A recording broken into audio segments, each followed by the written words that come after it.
Hello, আসসালামু আলাইকুম। সবাই কেমন আছেন? আশা করি সবাই ভালো আছেন। আজকে বাংলাদেশের রাজনীতিতে টপিক নিয়ে কথা বলা।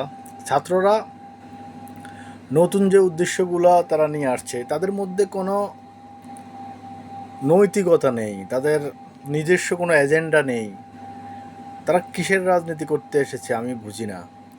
তারা তো একটা জিনিস করতে পারতো। তাদের আদর্শ হওয়া দরকার ছিল এই গণ অভ্যুত্থানে যারা শহীদ হয়েছেন, আহত হয়েছেন। কিন্তু দুঃখের বিষয়, এই আহত এবং শহীদদের জন্য ওনাদের বিন্দু পরিমাণ কোনো কিছু ওনারা করেন নাই, সোজা কথা। কারণ কয়েকদিন আগেও একটা ছেলে মারা গিয়েছে, তার বাবা যে স্টেটমেন্ট দিয়েছে সেই স্টেটমেন্টেই বোঝা যায় ওনারা তাদের জন্য কী করেছেন।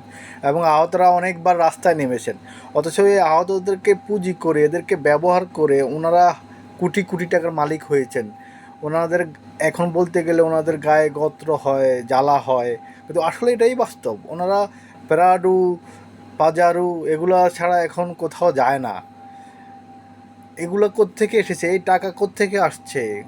ওই শহীদদের রক্তের সাথে বেইমানি করে আতাত করছে, ওখান থেকে আসছে। অথচ এই শহীদদের জন্য তারা কিন্তু কিছুই করছে না, কিন্তু ওনারা করতে পারতো। ওনাদের আদর্শ নিয়ে আমার অনেক সন্দেহ আছে। ওনারা এখন কি করছে সেটা আল্লাহ মাহফুদি জানে, তবে আমার অনেক সন্দেহ হচ্ছে ওনাদেরকে নিয়ে। এই